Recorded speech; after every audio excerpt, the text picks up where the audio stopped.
महागणपतिं मनसा स्मरामि वसिष्ठवामदेवादिवन्दित महागणपतिं मनसा स्मरामि महादेवसुतं गुरुगुहनुतं महादेवसुतं गुरुगुहनुतं मारकोटि प्रकाशं शान्तं मारकोटि प्रकाशं शान्तं महाकाव्यनाटकादिप्रियं मूषिकवाहनमोदकप्रियं महाकाव्यनाटकादिप्रियं मूषिकवाहनमोदकप्रियं महागणपतिं मनसा स्मरामि। గ్రామంలో పుట్టడం, ఈ గ్రామంలో మొట్టమొదట పూర్వం కూడా ఒక గొర్రెల పెంపక కేంద్రం ఇది. దాన్ని కాపాడుకోవడం కోసం, వారి యొక్క మందని రక్షించుకోవడం కోసం పూర్వం వలసదారులుగా ఈ గ్రామానికి ఇచ్చేసినటువంటి క్షత్రియులు, తర్వాత వైశ్యులు, ఏదైతే వివిధ కులాలు ఉన్నాయో అవన్నీ కూడా ఈ గ్రామంలో స్థిర నివాసం ఏర్పరచుకుని ఎంతో ప్రముఖ పాత్రని, అంటే పూర్వం ఈ గ్రామంలో వ్యవసాయానికి మొట్టమొదట ఆధార్ కార్టన్ యొక్క బ్యారేజ్ నిర్మాణం తర్వాత, ఈ యొక్క కెనాల్స్ వచ్చిన తర్వాత, ఇక్కడ ఒక లాక్ని నిర్మించిన తర్వాత ఈ యొక్క విశిష్ట వ్యవసాయానికి అభివృద్ధి చేసుకుంటూ వ్యవసాయ ఆధారిత భూమిగా ఈ విలేజ్ ఎంతో ప్రాముఖ్యత సాధించింది. ఈ విలేజ్ నుంచి ఆ రోజున్న రెవెన్యూ బోర్డు మెంబర్లుగా కానీ, పంచాయతీ ప్రెసిడెంట్గా కానీ, లేకపోతే ఒక ఠాణేదారులుగా కానీ, లేకపోతే ఇంకొక అభివృద్ధి కార్యక్రమంలో ఎంతోమంది ప్రముఖులు ఈ గ్రామం నుంచి మన జిల్లాని ఎంతో అభివృద్ధి చేయడానికి దోహదపడ్డారు.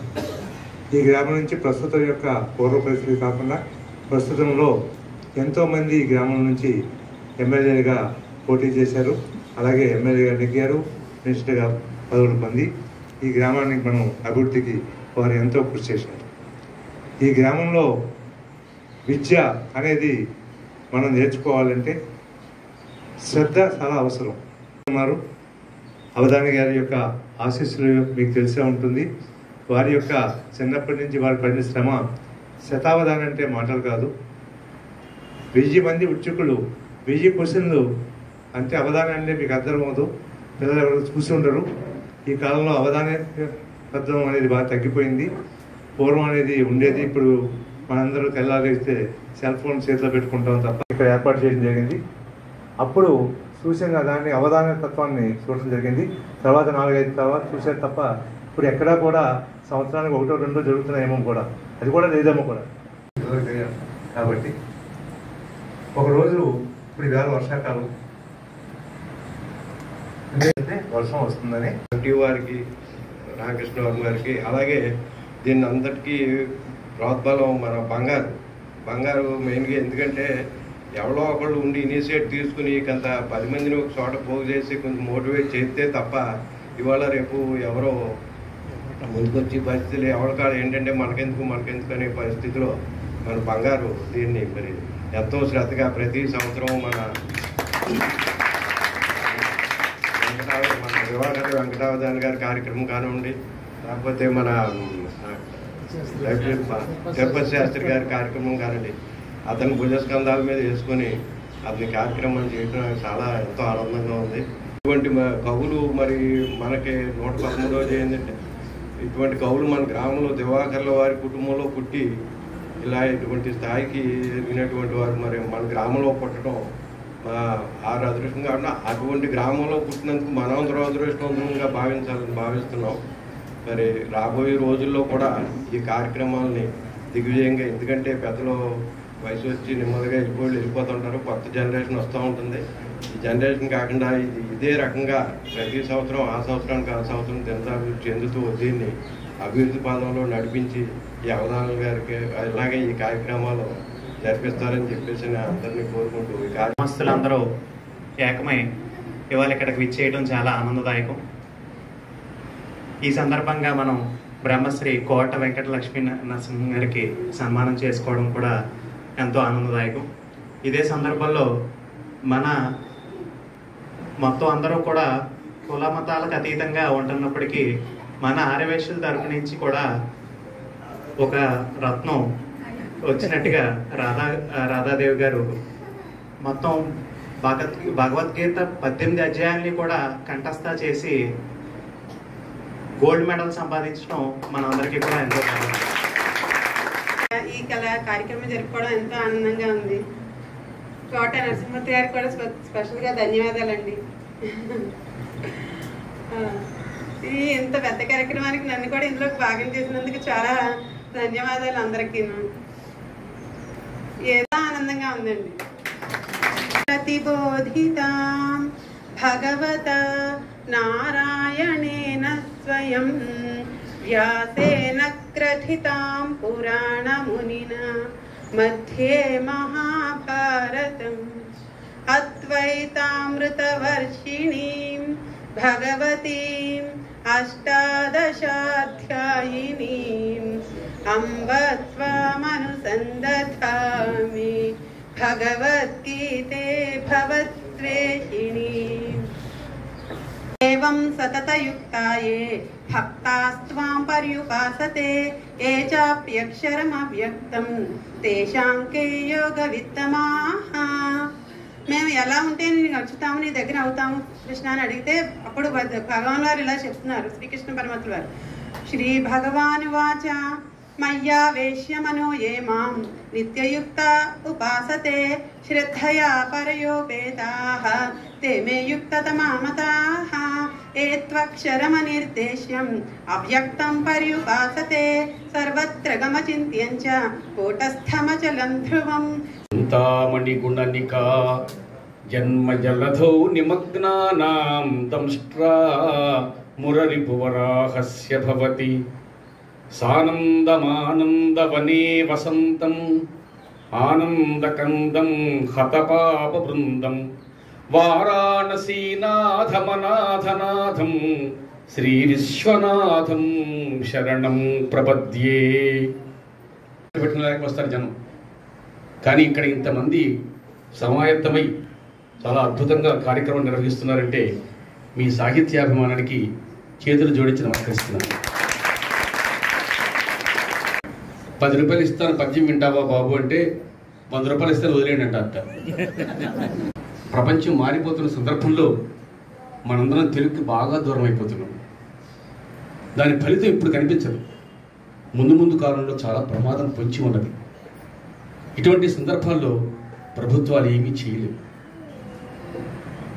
ఎవరైతే పండితులు ఉన్నారో ఇలా అన్నాను మీరు ఏమనుకోవద్దు, వాడికి ధనం మీద మాత్రమే దృష్టి ఉంటుంది, మనం చెప్తే ఏమి ఇస్తారు. అలా కాకుండా ప్రజలందరూ ప్రోత్సహించినప్పుడు మాత్రమే కవులైనా తెలుగు భాష అయినా మనమైనా హాయిగా ఉండే ఆస్కారం ఉంటుందన్నమాట. అటువంటి మంచి అవకాశాన్ని కల్పించారు కాబట్టి మీ అందరికీ మరోసారి ధన్యవాదాలు తెలియజేసుకుంటాను. చాలా అదృష్టవంతులు మనం, ఆయన ఊర్లో మనం కూడా పుట్టాం కాబట్టి. ఆయన ఇక్కడ పాఠశాలలో చదువుకున్నారు, ఆయన యూనివర్సిటీకి వెళ్ళారు. ఆశ్చర్యం, మహాపండితుడు తత్వవేత్త అయినటువంటి రాధాకృష్ణ పండితుని యొక్క ప్రశంసలు పొందిన మహానుభావుడు ఆయన. ఎంత గొప్ప విషయం ఆలోచించి, ఎక్కడ ఎండగంటి, ఎక్కడ జల్లి సీమ, ఎక్కడ తత్వవేత్త రాష్ట్రపతి గారు చేశారని మీ అందరికీ తెలుసు కదా. ఇవాళ ఈ వెంకటవధాని గారి వల్ల మన ఎండగండి అనేటువంటి కీర్తి పతాక ప్రపంచంలో రెపరెపలాడుతుంది. అర్థం చేసుకోవాలి. ఒక పండితుడు, ఒక కవి, ఒక మహాత్ముడు దేశ చరిత్రని, ప్రపంచ చరిత్రని కూడా నిలబెట్టే స్థాయికి వచ్చాడు మహానుభావుడైన. అటువంటి మహానుభావుడు పుట్టిన గ్రామంలో మనం పుట్టాం. చాలా ఆనందం. వెంకటవసన గారి గురించి చాలామంది చెప్పారు. నేను కూడా చాలా ఆశ్చర్యకరంగా ఒకసారి తెలుగు వెలుగు అనే కార్యక్రమం జరిగింది నర్సాపురంలో. ఆ కార్యక్రమానికి వెంకటవసన గారు వచ్చారు. వెంకటవసన గారి గురించి మేము వింటమే తప్ప చూడటం, పుస్తకాలు చూడటమే తప్ప అండి నేను ఎప్పుడు ప్రత్యక్షంగా చూడలేదు. వారిని చూశాను, వారి ఉపన్యాసం విన్నాను, చాలా ఆనందపడ్డాను. అనుకోకుండా మా మిత్రుడు కానీ ఫోటో తీశాడు. ఒక 10 రోజుల క్రితం ఆ ఫోటో నాకు పంపించాడు. అంటే వెంకటవసన గారితో నేను కలిసి ఉన్నాననేటువంటి తృప్తి చాలా బాగుంది. ఆ పుణ్యమైన మమ్మల్ని వాడని ఇక్కడ తీసుకొచ్చి మహాత్ములు అటువంటి పనులు చేస్తూ ఉంటారు. ఎవరైతే అభిమానించారో వాళ్ళందరినీ తన పక్క తెచ్చుకుంటూ ఉంటారు. లేకపోతే రాత్రికి రాత్రి రాజుగారు ఆ బొమ్మకి రంగు ఏమిటి చెప్పండి అసలు ఆలోచించండి. నిన్న దాకా ఉందా అసలు అది ఆలోచన? ఆయన పూనాడు అనమాట. అలాగే వెంకటవసన గారు ఆశీర్వదించారు కాబట్టి ఈనాటి ఈ కార్యక్రమాన్ని నేను రాగలిగాను. నేను మనస్ఫూర్తిగా నమ్ముతున్నాను. వర్మగారి నమ్మకం ముందు ముఖ్యం. అటువంటి వెంకటవసన గారికి అవధానం చేయటం వలన, పాండిత్యం వలన ఏళ్ల మీద లెక్కానికి. ఎందుకంటే మీ ఎండగంట ఉంది చూసారా, దివాకర్ల తిరుపతి శాస్త్రి గారు పుట్టిన ఊరు. కవిత్వం ఇక్కడ పుట్టింది. కవిత్వానికి జల్లిసీమ, ఎండగంట సీమ పుట్టింది అన్నమాట, మర్చిపోకండి మీరు. ఎందుకంటే ప్రపంచంలోకి, ప్రజల్లోకి పాకి వెళ్ళిపోయినటువంటి గొప్పతనం మాత్రం కేవలం తిరుపతి శాస్త్రి గారు ఉంది.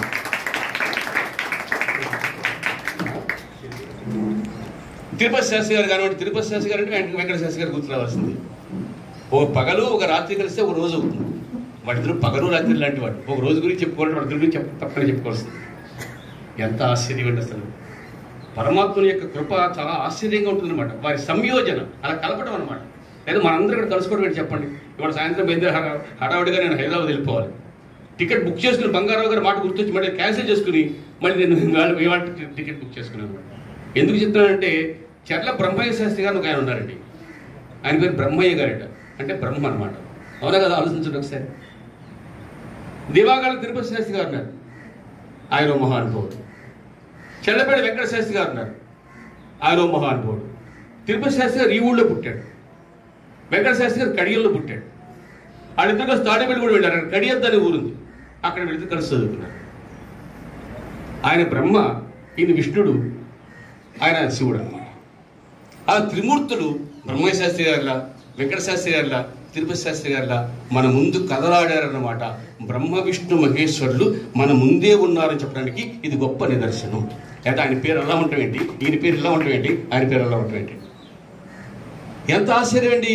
ఈయన పేరు తిరుపతి శాస్త్రి, ఆయన పేరు వెంకట శాస్త్రి, కలిపితే తిరుపతి వెంకట కవుల. ఇటువంటి జంట ప్రపంచంలో ఎక్కడ ఉన్నారో ఆలోచన ఒకసారి. ఎవరికైనా పేర్లు కలిసేమో చూడండి ఒకసారి.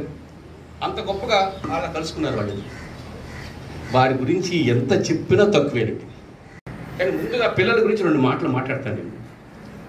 తెలుగు అంటే పిల్లలు ఎవరికి ఇష్టం లేదు. దానికి 2-3 కారణాలు ఉన్నాయి. నారాయణ తెలుగు మాస్టర్ అయితే ఏం చదువుకుంటారు పాపం, హుషారుగా చెప్పగలిగి ఉండాలి. అది ఒకటో అంశం. రెండో అంశం, నిజంగా తెలుగు చదివితే ఏమైనా ఉద్యోగాలు ఉన్నాయా? లేనిప్పుడు ఎవరు చదువుతాడు? రెండో అంశం, అసలు ఎక్కడైనా తెలుగు మాట్లాడుతున్న వాళ్ళు ఉన్నారా? యాంకర్ల దగ్గర నుంచి, సినిమా దగ్గర నుంచి అన్ని ఇంగ్లీష్లో మాట్లాడేవాళ్ళు తప్ప తెలుగులో మాట్లాడేవాళ్ళు ఉన్నారు చెప్పండి? తెలుగులో ఉన్న అందం చూపించేవాళ్ళు ఎవరున్నారు చెప్పండి? తెలుగులో ఉన్న గొప్పదనం చూపించేవాళ్ళు ఎవరున్నారు చెప్పండి? గొప్పదనం చూపిస్తే కదా దాని మీద మనం ఆకర్షింపబడతాం. అవునా కదా? ఆలోచించండి ఒకసారి. అటువంటి పరిస్థితి పోయింది. నేను కూడా ఉపాధ్యాయుడిగా పనిచేశాను కాబట్టి నా అనుభవాన్ని ఒకటి చెప్తున్నాను. నేను చదువుకున్నది కేవలం 10వ తరగతి మాత్రమే. నమ్మండి, రాజుగారు చెప్పారు నమ్మకం ముందు ముఖ్యం. నేను 10th క్లాస్ మాత్రమే పాస్ అయ్యాను. తర్వాత 5 ఏళ్ళు తెలుగు కోర్సు చదువుకున్న భీమవరంలో. అంతే నా చదువు, ఇంకేం చదువుకోలేదు. ఓసారి 10th క్లాస్ పిల్లలకి పాఠం చెప్తుంటే ప్రకృతి వికృతులు నానార్థాలు చెప్తున్నాను నేను. పెద్ద లిస్ట్ అది. తెలివైన కుర్రాళ్ళు లేచాడు, మాస్టారు ఈ నానార్థాలకి ఎన్ని మార్కులు వస్తాయన్నాడు. 1 మార్కు రాన్నాను నేను. ప్రకృతి వికృతులకి అదో మార్కు రాన్నాను. వాడు వెంటనే ఏమన్నాడు తెలుసా అండి, 1 మార్కు కోసం ఎందుకంటే మాకు కష్టం, ఈ లిస్ట్ అంతా మా చేతి ఎందుకు పట్టిస్తారు? ఇంత లిస్ట్ బట్టి మనం 1 మార్కు కోసం ఒక్క లెక్క చేసుకున్నాడు 2 మార్కులు ఈజీగా వచ్చేస్తాయి. మాకు ఇవి గుర్తుండసావు, మాకు ఇది ఎందుకండి బాబు అన్నాడు. ఇప్పుడు నేనేం చెప్పాలి చెప్పండి? వాడు తెలివైన వాడు అడిగేశాడు, నా దగ్గర సమాధానం లేదు. మరి నేను సమాధానం చెప్పకపోతే నా వృత్తిని నేను అగౌరవపరిచినట్లు లెక్క. నేనేం చేయాలి? వాడు తెలివైన వాడు కూడా వాడితో మాట చెప్పాను, ఒరే బాబు నేను 10వ తరగతి మాత్రమే చదువుకున్నాను, కేవలం తెలుగు మాత్రమే చదువుకున్నాను. కానీ నీకు తెలుసో తెలియదు, నేను అమెరికా వెళ్ళాను, లండన్ వెళ్ళాను, దుబాయ్ వెళ్ళాను, సింగపూర్ వెళ్ళాను, శ్రీలంక వెళ్ళాను. ఈ తెలుగుతో లేదా బాబు అన్నది అర్థం చేసుకోండి. ఒక్క తెలుగులో నువ్వు ఉష్ణోగ్రత అయితే ప్రపంచం తిరిగి నీకు తెలుసో తెలియదు. ఆలోచించున్నా. ఇంకో మాట చెప్తున్నా, వినిపించుకో. నువ్వు ఏమి చదివినా ఎన్ని చదివినా మనస్సుకు ఆనందం కావాలన్న పిచ్చోడా. మనస్సుకు ఆనందం కేవలం తెలుగులో మాత్రమే ఉంది, మర్చిపోకు. ఎన్ని ఇలా చెప్తారు ఇద్దరు మాస్టర్ మీరు దగ్గరికి వచ్చాడు. ఆ రాజుగారికి ఆస్థానం అది బాగుంది. ఈ చక్రవర్తి ఓడిపోయి వచ్చాడు కదా పాపం, దెబ్బతిని వచ్చాడు. ఈ రాజుగారు ఆశ్రయం ఇచ్చాడు. ఈ రాజుగారు ఆయన ఏం చేసేవాడంటే కాసేపు కూర్చున్న తర్వాత రండి సరదాగా సభకు రండి అనేవాడు. సభకు వచ్చేవాడు మహమ్మదీయుడు పైగా, గుర్తుపెట్టుకోండి. వస్తే ఈ రాజుగారికి మీ గ్రామంలోకి వాళ్ళకి సాహిత్యం అంటే చాలా అభిమానం. కవులందరినీ కక్కేయడం, వాళ్ళ చేత ఏదో కార్యక్రమం చేయించుకోవడం, ఆనందపడిపోవడం, వాళ్ళని ఆనంద పెట్టడం వీళ్ళు అలవాటు అనమాట. అలా ఎన్నో కార్యక్రమాలు చూశాడు ఈ మహమ్మదీయుడు. చూసిన తర్వాత కొంతకాలం అయ్యేటప్పటికి ఈ మహమ్మదీయుడికి కొంచెం రాజ్యం వచ్చే అవకాశం వచ్చింది. ఈ కవిత్వం అంతా విన్న తర్వాత ఆ మహమ్మదీయుడు తన పేరుని మల్కిభరాముడు అని మార్చుకున్నాడు. ఏంటిది? మల్కిభరాముడు. అలా ఎంతో మంది మహాత్ములు పరాయి దేశం నుంచి వచ్చిన వాడు, పరాయి మతం వాడు, పరాయి భాష వాడు కూడా తెలుగు భాషని గౌరవించి తెలుగు భాషలో అందాన్ని గ్రహించి చాలా గొప్ప గొప్ప పనులు చేశారు. ఈ మల్కిభరాముడు గురించి ముందు చెప్తాను. ఈయన రాజ్యం వచ్చింది కదా, ఈయన కూడా కవులు పోషించడం ప్రారంభించాడు. ఓసారి ఒక కవి వచ్చాడు ఆయన దగ్గరికి. ఎవరి దగ్గరికి? ఈ మహమ్మదీయ రాజు దగ్గరికి. వచ్చిన తర్వాత ఆ కవితో ఈ మహమ్మదీయ రాజు అంటున్నాడు, ఏమండి నేను 4 మాటలు ఇస్తాను, ఆ మాటలతో పని చెప్పన్నాడు. ఏమని ప్రారంభించాడు ఆయన? ఆకుంటే, ఈకుంటే, మీకుంటే, మాకుంటే. అలా కుంటి మాటలు అన్నీ. మరోసారి వినండి. ఆకుంటే, ఈకుంటే, మీకుంటే, మాకుంటే. దీని పద్యం చెప్పాలి. ఆ కవి ప్రారంభించాడు పద్యం. జాగ్రత్తగా వినండి, బాగా అర్థమవుతాయి పద్యాలు. మాటల కంటే, సినిమా పాటల కంటే తెలుగు పద్యాలే బాగా అర్థమవుతాయి, మీకు తెలుసో తెలియదు. కొంచెం జాగ్రత్త వినాలంతే. ఆయన ప్రారంభించాడు. ఆకుంటే వృక్షంబగు. ఒక ఆకు జాగ్రత్తగా అట్టి పెడితే అది క్రమంగా పెరిగి ఏమవుతుంది?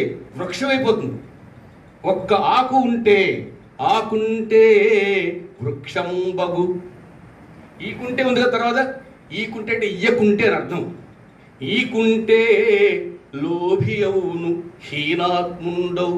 మహానుభావుడు ఉంది కాబట్టి పెద్ద పెద్ద కాలేజీ కట్టించాడు, గొప్పవాడాడు. అవునా కదా? ఆలోచించండి ఒకసారి. ఈకుంటే లోభి అవును హీనాత్ముండవు, మీకుంటే మాకీయుడు. రాజుగారితో చెప్తున్నాడు అనమాట. మీకుంటే మాకు ఇవ్వడా బాబు, మాకుంటే మేము రాము. మా కనుక నీకులేగా రాజ్యం ఉంటే మేము అడుగుకోవడం, మేము రాము, నీకు తెలుసు తెలీదు. మాకుంటే మేము రాము.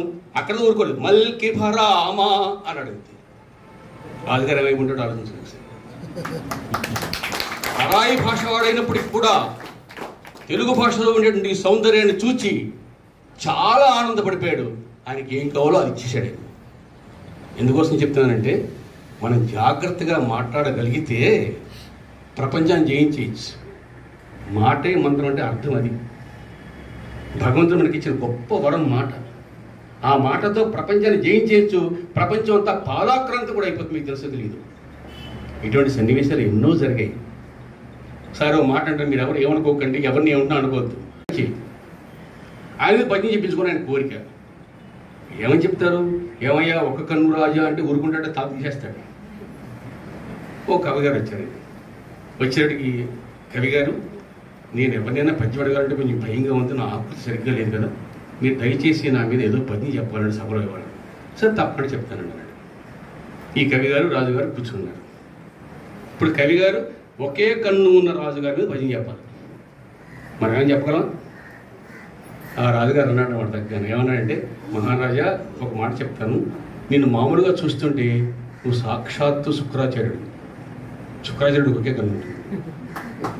అస్తమానం నువ్వు ఒక్కడే ఉండవు కదా, నీ పక్కన నీ పెళ్ళం కూడా కూర్చుంది కదా, ఆవిడ 2 కళ్ళు, నీ కళ్ళు, నీకు ఒక్క కన్ను, మీ ఇద్దరు కలిసి ఉంటే సాక్షాత్ ఈశ్వరుడు అయ్యాను అనుకుంటున్నావు. కానీ రాజా, ఇంకో కన్ను కూడా లేకపోతే నువ్వు సాక్షాత్ ధృతరాష్ట్రంత గొప్పడు. ఇప్పుడు తిట్టాడా మెచ్చుకున్నాడు చెప్పండి, ఉన్నట్టుగా చెప్పండి, చెప్పండి. శిక్ష పడే అవకాశం ఉంది చెప్పండి. అసలు ఎందుకు చెప్తున్నానంటే మనకి బుర్రలో తెలివి ఉండాలి, గుంజు ఉండాలి. ఏముండాలి? గుంజు. ఎక్కడి నుంచి వస్తుంది అది? అనేక గ్రంథాలు చదవటం మూలంగా వస్తుంది. మనం ఎవరు చదివే ఆస్కారం లేదు, ఎక్కడ చదవకూడదు. మేము ఒకసారి పరీక్షకి వెళ్తే ఆ పరీక్షలో బిట్లు ఇచ్చారు. ఆ బ్రహ్మయ్య శాస్త్రి గారు చాలా చక్కగా నేర్చుకుని, ఆయన దగ్గర నేర్చుకుని ఆయనకే ఆశ్చర్యం కలిగేట్లా తయారయ్యి వీళ్ళిద్దరు కలిసి ఒకసారి కాకినాడ వెళ్ళారు, తిరుపతి వెంకటగౌడ. వెళ్ళేటప్పటికి తిరుపతి శాస్త్రి గారు కొంచెం చిన్నవాడు, వెంకట శాస్త్రి గారు రెండేళ్ళు పెద్దవాడు. తిరుపతి శాస్త్రి గారు మహాపండితుడు, వెంకట శాస్త్రి గారు మహాజ్ఞాని, మహాలౌకికుడు. ఈయన కవిత్వం, ఆయన లౌక్యం ప్రపంచం అది అదిరిపోయేది. వీళ్ళిద్దరు కలిసి శతావధానం చేయాలని ఆలోచన వచ్చింది. ఇందాక వర్మ గారు చెప్పారు 100 మంది ఉంటారు శతావధానులు. అడిగేవాడు, ఒకటి లేచి ఒక ప్రశ్న అడుగుతాడు. కాగితం పెన్ను వీడి దగ్గర ఉండకూడదు, కేవలం నోటుతో అప్పటికప్పుడు ఆలోచించి చెప్పేయాలి. పద్యం అంటే ఎలా ఉంటుంది మీకు తెలుసు కదా, అందులో గణాలు ఉంటాయి, ఎత్తులు ఉంటాయి, ప్రాసలు ఉంటాయి, గాడిద గుడి ఉంటుంది, గంగడ బస్సులు బోర్డు ఉంటాయి. అవన్నీ అన్నీ నియమాలే, అన్నీ నియమాలే. అయినా ఆ నియమాలన్నిటికీ లోబడి ఆ పద్యం చెప్పే శభాష అనిపించుకోవాలి. అలా ఎంతమంది అడుగుతారు? 100 మంది అడుగుతారు. 100 మంది 100 కుర్చీలో కూర్చుంటారు, అడుగుతారు. వీళ్ళు ఒకటి వింటారు, ఒక్కొక్క పాదం చెప్పాలి. ఏంటి? ఒక్కొక్క పాదమే. పద్యాన్ని 4 పాదాలు ఉంటాయి కదా, ఒక పాదం చెప్పాలి. మళ్ళీ 2 రౌండ్లో 2వ పాదం చెప్పాలి, 3వ రౌండ్లో 3వ పాదం చెప్పాలి. అలాగ కనీసం లేదంటే శతావధానం చేయడానికి 3 రోజులు పడుతుంది. పద్యం చెప్పేస్తే కుదరదు. తర్వాత నువ్వు ఈ పద్యం అడిగావు, ఈ సమస్య సమాధానం ఎందుకు అని చెప్పి 100 మందికి సమాధానం చెప్పాలి. దాన్ని ధారణ అంటారు. అక్కడ ఉంది మ్యాజిక్, వెంకటేశ్వర మధ్య అక్కడ ఉంటుంది అనమాట. వీళ్ళు ఏం చేశారంటే ఒక కొబ్బరి తోట, ఇక్కడ 100 కొబ్బరి చెట్లు ఉన్నాయి. ఒక్కొక్కడు ఒక ప్రశ్న వేసాడుగా భావించి వీళ్ళే పద్యాలు చెప్పేసి వల్లించేసి 100 పద్యాలు చెప్పేశారు. వెళ్ళిపోయి రాజుగారు తిరిగిపోయారు, మేము శతావధానం చేసేస్తా ఉన్నారండి. చేసేసారు వాళ్ళు శతావధానం. పైగా ఒక కవి ఒక పద్యం తన భావంతో చెప్పేసుకుంటూ గొడవలేదు. కానీ వీళ్ళిద్దరు కవులు, వీళ్ళు జంట కవులు. ఒక పాదం ఒక ఆయన చెప్పాలి, 2వ పాదం ఒక ఆయన చెప్పాలి. ఆయన ఏ భావంతో ప్రారంభించాడు 2వ ఆయనకి తెలియదు, 2వ ఆయన ఏ భావంతో ప్రారంభిస్తాడు 2వ పాదం ఆయనకి తెలియదు. అయినా వాళ్ళిద్దరు కూడా ఒకేలాగా, ఒకే భావంతో, ఒకే మనస్సుతో ఆలోచించి పద్యాలు చెప్పేసి ధారణ చేసేసి శతాబ్దాలు అనిపించుకున్నారు. జంట కవులుగా మంచి ప్రసిద్ధి పొందారు. జంట కవులు అంటే తిరుపతి వెంకట కవులు గుర్తొస్తారు. అది తిరుపతి వెంకట కవులు గొప్పతనం. అవగాహన పెట్టి చేస్తుంటాడు. ఒకసారి మాకు తెలియకుండా మా కడిమల వరప్రసాద్ గారు నేను కలిసి చేసేవాడు అవగాహన. ఆయన ఏం చేశాడంటే, మీ ఇద్దరు కలిసి ఒక జంట కవిత్వం చెప్పిన ఒక అవధానం చేస్తానని చెప్పి ప్రకటించేశాడు. జంట కవిత్వం ఎలా చెప్పాలో మాకు నిజంగా తెలియదు, ఎప్పుడు చూడలేదు. తిరుపతి కూడా వెళ్ళిపోయారు కదా, మేము చూడలేదు ఎప్పుడు. ఏం చేయాలి? మేము ప్రకటించేశారంతే. సరే ఏమిటంటే గురుగారు, మా గురుని ఓం కృతితో మొదలవును అది నేను చెప్పిన మాట అనమాట. 2వ పాదం ఆయన చెప్పాలి. పై ఇంకొక చరణంబు కోట సమయోచిత రీతిని పల్కి కుల్కు, ఇలా ప్రారంభించేసిన పద్యాలు. ఆ సభకి అధ్యక్షులు ఎవరో తెలుసా? ఆశ్చర్యపోతారు. ఈనాటి కుర్తాడు పీఠాధిపతి నుండి ప్రసాద్ రాయ్ కులపతి గారు. అంతే 3 గంటల్లో అవధానం అన్ని 8 పద్యాలు చెప్పేసాం, ధారణ చేసేసాం. అది మనం చేసుకున్న మొట్టమొదటి జంట శతావధానం. దీనికి కారకులు, దీనికి ప్రేరకులు, దీన్ని మాకు ఆశ్రయించిన మహనీయులు ఈ తిరుపతి వెంకట కవులు. అందుకంటే మాకు వాళ్ళు చాలా ఇష్టం. వాళ్ళు ఎలా చెప్పారో ఊహించుకుని ఆ పద్యాలు కొన్ని చదివి చూసి ఓహో ఇలా ఉంటుంది కాబోలు అనుకుని మాకు మేము తయారు చేసుకుని మొట్టమొదటిసారిగా 70 ఏళ్ళ తర్వాత నేను మా కడిమల వరప్రసాద్ గారు కలిసి జంటగా అవధానం చేసాం. దీనికి కేవలం కారకులు మాత్రం తిరుపతి వెంకట కవులు. అందుకోసం వారికి నమస్కారం చేస్తాం. ఈ సమస్యలు, సమాధానాలు, మధ్యలో చేసే అప్రస్త ప్రసంగాలు చాలా ఆశ్చర్యంగా ఉంటాయి. ఈ సంస్కృతంలో ఒక చిన్న సమస్య చెప్పారు వాళ్ళు. అది చెప్పి మీకు సహజంగా అర్థమవుతుంది. అర్థం కాకుండా ఏది ఉండదు. వాళ్ళు ఏం చేశారంటే, సహజంగా సమస్యలో ఆఖరి పాదం ఇస్తారు వాళ్ళు. ఎలా ఉంటుంది ఆ పాదం? కప్పను చూచి పాము గజగజ వడికెళ్ళి. ఎక్కడ జరుగుతుందండి అది? కప్పను చూసి పాము ఉంటుందా, పాము చూసి కప్పను ఉంటుందా? అది సమస్య అండి. అది అలా కాదండి, వణుకుతుందని చెప్పాలి వీళ్ళు. వాళ్ళు ఏం చేశారు తెలుసా? వెంకప్పను చూచి అన్నారు. ముందు వెంపు పెట్టారు అనమాట. ఆ కప్పల్లో వెంకప్ప అయింది, అయిపోయింది. ఆ వెంకప్పకి పెద్ద పెద్ద మీసాలు ఉన్నాయి, వాడి చేతిలో కర్ర ఉంది, వాడు పైగా మంత్రగాడు వాడు. ఆ మంత్రగాడిని చూసేవాడికి పాము అంతా కదలబడింది. ఇలా చెప్పారు వాడు. అలా ఉంటుంది సమాధానం. సహజంగా ఒకే పాదం సమస్య వేస్తారు. కానీ తిరుపతి వెంకట కవులకి 3 పాదాలు సమస్యగా ఇచ్చారు. అంటే ఒకే ఒక్క పాదంతో మొత్తం 3 పాదాలు సమన్వయం చేయాలి. ప్రపంచ సాహిత్య చరిత్రలో అటువంటి సమస్య ఇప్పటిదాకా ఎవరు చెప్పలేదు, అటువంటి పూరణ ఎవరు చెప్పలేదు. మన తిరుపతి వెంకట కవులు మాత్రమే చేశారు. అది వాళ్ళ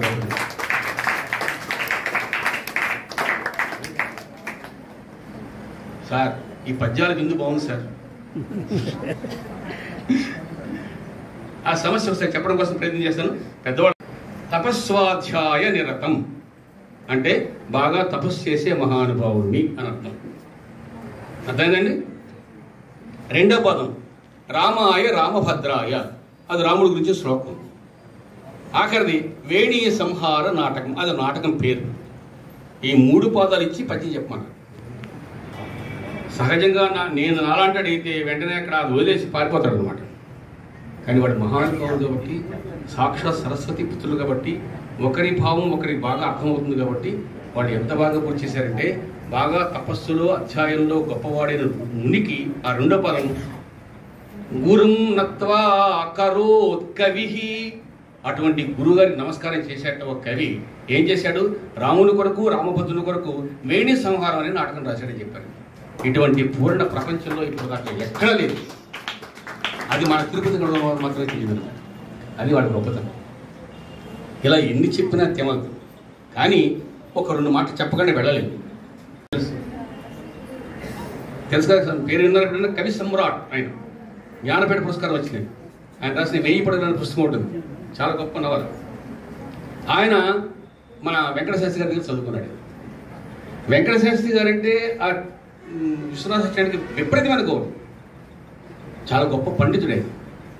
ఆయన పాండిత్య ప్రతిభ చూసి అందరికి కోపం వచ్చేది అనమాట. ఆయన జయించలేక ఉక్రోషం, చాలా మంది శత్రువులు అయిపోయారు. అయినా సరే తన కవిత్వాన్ని ఆయన అద్భుతంగా చెప్పిస్తూ ఉంటాడు. ఆయన ఒకసారి వెంకటశాస్త్రి గారి గురించి ఒక పద్యం చెప్పాడు. చూడండి, పద్యం చాలా తేలిగ్గా ఉంటుంది. తన ఎదయల్ల మెత్తన, అర్థమవుతుంది అర్థం కావట్లేదా? ఎద అంటే హృదయం అని అర్థం. తన ఎదయల్ల మెత్తన కృత ప్రతిపద్యము అంతకన్న మెత్తన. ఆయన పద్యం చెప్తే నవనీతం కంటే మెత్తగా చెప్తాడు పద్యం. ఎవరు? వెంకటశాస్త్రి గారు. తన ఎదయల్ల మెత్తన కృత ప్రతిపద్యము అంతకన్న మెత్తన శిష్యులన్న ఎడదంగల ప్రేముడి, ముడి కాదు ప్రేమ, ప్రేముడి ప్రేమని ప్రేముడి అనొచ్చు అనమాట. ఎదయంగల ప్రేముడి చెప్పలేని మెత్తన. 3 మెత్తనలు వచ్చాయి ఇక్కడికి. అక్కడ దాకా ఊరుకుంటే గొప్పవాడు కదా విశ్వనాథ సత్యాన్ని గారు. తర్వాత అన్నాడు శత్రు పర్వత శతారం. ఆయన చాలా మంది శత్రువులు ఉన్నారని చెప్పారు కదా. శత్రువులందరూ పర్వతం లాంటి వాళ్ళు. వాళ్ళకి రెక్కలు ఉన్నాయి. ఆ రెక్కలు వాళ్ళ కవిత్వం, వాళ్ళ పాండిత్యం. అటువంటి రెక్కలున్న ఆ పర్వతాలను ఏం చేయాలి? సాక్షాత్తు మహేంద్రుడు వచ్చి తన దగ్గర నుండి వజ్రాయుధంతో కట్ చేయాలన్నమాట. శతారం అంటే అది అర్థం. శత్రు పర్వత శతారం, అది చెల్లపిళ్ళ లేవులు. అటువంటి ఆ చెల్లపిళ్ళ వేంకన గురువంచు చెప్పి కొనగా అది గొప్ప తెనుంగునాడునను. తిరుపతి వెంకట కవులు అవధానం చేస్తున్న రోజుల్లో విన్న ప్రతి ఒక్కడు పద్యాలు చెప్పేశారండి, చేశారండి. అసలు ఆనాడు తెలుగుదేశంలో వాళ్ళని చూసి అవధానాలు కాని వాళ్ళు ఎవ్వరు లేరు అనమాట. అలా చేసేసారు వాళ్ళు అవధానాలు. అటు కద్వాలు ఇటు చెన్న పట్టణము మత్స్యం కల్గ దేశంబులన్. ఎక్కడ గడియం, ఎక్కడ ఎండగండి, ఎక్కడ గద్వాలు, ఎక్కడ చెన్నపట్టణం. ఈ మధ్యలో ఎన్ని ఊళ్ళు ఉన్నాయో, ఎంతమంది రాజులు ఉన్నారు, ఎంతమంది పండితులు ఉన్నారు, ఎంతమంది కవులు ఉన్నారు, ప్రతి చోటకి వెళ్ళిపోయి కవిత్వం చేశారు వాళ్ళు. ఓసారి విచిత్రమైన సన్నివేశం జరిగింది. మీసాలండి వెంకటశాస్త్రి గారు, తిరుపతి గారు వెంకటశాస్త్రి గారు కూర్చుని ఉన్నారు. ఎవరో మహానుభావులు లేచి, సార్ మీరు పండితులు కదా, కవులు కదా, మీసాలు మహేంద్రవర్మ గారు అందరూ పెంచుకోతారు, మనకు పెంచుకోవచ్చు కదా, పెంచుకోకూడదు కదా. ఆయనే తీసేశారు మనకి ఇది ఎప్పుడు మీసాలు పెంచుకోవడం న్యాయమా అని అడిగారు. అప్పుడు వాడు చెప్పారండి పద్యం చాలా బాగా అర్థమవుతుంది. కంగారు పడిన పద్యం అర్థమవుతుంది కూడా పెరిగితనం అనమాట. దోషమటం చెరింగియును, మాకు తెలుసు తప్పని, దుందుడు గొప్పగా పెంచినారమీ మీసము. దుందుడుగానే పెంచాం మేము. ఎందుకని? 2 భాషలకు మేమే కవీంద్రుల మంచు తెల్పగా. ఇటు సంస్కృతంలో కానివ్వండి, ఇటు తెలుగులో కానివ్వండి, మాతో సమానంగా చెప్పేవాళ్ళు ఎవరైనా ఉన్నారా? రండి అని చెప్తే అలా అంటారు అనమాట. కోసమటం చెరింగియును దుందుడు కొప్పగా పెంచినారమీ మీసము 2 భాషలకు మేమె కవింద్రుల మంచు తెల్పగా రోసము కల్గినన్ కవి వరుల్ మము గెలువుడు గెలిచిరేని ఈ మీసము తీసి మీ పద సమీపములను తలలుంచి మృక్కమే. అర్థం కాదండి పద్యం? అలా చెప్పారు నేనేదన్నా నేను ఆయన ఉన్నట్లండి నేనే పట్టుకున్నాను, నేను పొట్టుకోండి ఆయన మహాత్ముడు కూడా నాకు అర్థం అందనం తీర్చిగడ మహాత్ముడు. ఎందుకంటే వారు తిరుపతి శాస్త్రి గారి ఇంట్లో పుట్టారు కాబట్టి వాళ్ళ వంశంలో పుట్టాడు కాబట్టి. వాళ్ళు భారతం ఏదైతే ఉన్నదో ఆ భారతం అంతా కూడా చాలా తేట తెలుగు పద్యాలతో నాటకాల కింద రాశారు. పాండవ ఉద్యోగ విజయాన్ని పేరు లేదు. అందులో పద్యాలు రాని వాళ్ళు తెలుగు వాళ్ళలో ఆ రోజుల్లో ఒక్కడు కూడా ఉండేవాడు కాదు. దోళ్ళు కాసుకునే వాడి దగ్గర నుంచి మహాపండితుల దాకా పద్యాలు పెట్టారు. జెండాపై కపిరాజు ముందు సితవాది శ్రేయున్ గూర్చి నే దండం గున్గొలితోలు చందనము మీదన్ నారి సారించి గాంధీవము ధరించి ఫల్గునుడు మూకం చెండుచున్నప్పుడు ఒక్కండు నీ మొర ఆలకింపడు వృక్ష్మానాథ సంధింపగన్. కృష్ణ పాండవీలు శ్రీకృష్ణ కథలన్నీ ఏవైతే ఉన్నాయో ఆ సినిమాలోని పద్యాలన్నీ మన తిరుపతి వెంకట గౌడ పద్యాలే మర్చిపోకండి. ఇప్పుడు ఆలోచించండి, మన తిరుపతి ఎంత గొప్పవాడు. ఇందాక ఎవరో ప్రొడ్యూసర్ గారు కూడా వచ్చారు సినిమాకి సంబంధించిన ఆయన. వాళ్ళని ఇదే దిక్కు అనమాట. దీన్ని బట్టి ఆలోచించండి మన కవులు ఎంత గొప్పవాడు. ఇలా ఎంత చెప్పమంటారు? ఎంత చెప్పినా తరగని గొప్ప పాండిత్యం తిరుపతి వెంకట గౌడ. ఓసారి తిరుపతి వెంకట గౌడ ఓ రాజ్యానికి వెళ్ళారండి. ఆ రాజుగారు మీ ఊర్లో అంటే వాళ్ళు అన్నారు రాజులందరూ. వాడి కవిత్వం అంటే మహా పిచ్చి. వెళ్ళిన తర్వాత ఎప్పుడు ఒక రోజుకి 2 రోజులు వెళ్ళిపోమని చెప్పాలి కదా, అనబట్లేదు వాడు. పోనీ వీడు వెళ్తాను వీళ్ళంటారు. బాగా భోజనాలుగా పెడుతుంటారు, వీళ్ళు కూడా కూర్చున్నారు. కొన్నాడు పోయిన తర్వాత వెంకట శాస్త్రి గారు తిరుపతి శాస్త్రి గారు వాడు ఎలా రాజుగారు వెళ్ళమంటలేదు, మనం అడగచ్చు చొరకు కూడా తెలియదు, ఏం చేద్దాం అన్నారు. అప్పుడు వాడు పద్యం చెప్పారు, అది వినండి ఒకసారి. వేసవి దగ్గరాయే మేము వీడుటకు మన సొగ్గదాయే. మిమ్మల్ని ఒడిచిపెట్టాలంటే మనసు ఒప్పుకోవట్లేదు. వేసవి దగ్గరాయే మేము వీడుటకు మన సొగ్గదాయే మా వాసము దూరమాయే పరవాసము చేయుట భారమాయే మా కోసము తల్లిదండ్రులు ఇరుగో అరుగో అని చూచుటాయే విశ్వాసమెలర్ప వేసెలవ సంగిన పోయదమయ్య పూవరా. అలా చెప్పండి పద్యం ద్వారా. అప్పుడు బ్రహ్మాండ సత్కారం పంపించారు. కాబట్టి నాకు కూడా మేము వెళ్ళిపెట్టడం నా మనసు ఒకట్లేదు, కానీ నాకు కూడా చాలా పనులు ఉన్నాయి కాబట్టి ఇప్పటికే చాలా విసిగించాను. వెంకటవధాని గారి పేరుతో ఒక సత్కారం చేయడం కైకేయటం నా భాగ్య విశేషంగా భావిస్తూ ఈ ఎండగండి ప్రజల యొక్క ఈ అద్భుతమైన సాహిత్య పిపాసకు మరొకసారి నమస్కారం చేస్తూ, మా రంగనాథరాజు గారు నా ప్రియమిత్రుడు, ఆయన వర్మ గారు, ఈ ఊళ్ళో ఉండే మహాత్ములందరూ ఎప్పుడు తిమ్మరాజు గారి గురించి మేము చిన్నప్పటి నుంచి మేము ఎరుగుతుంది.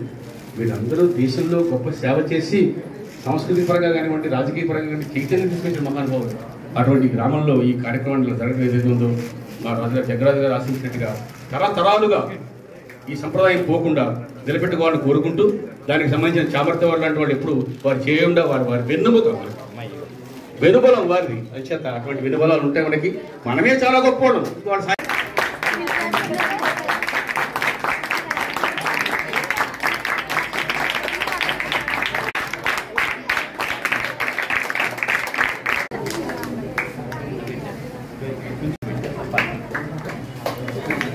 apa?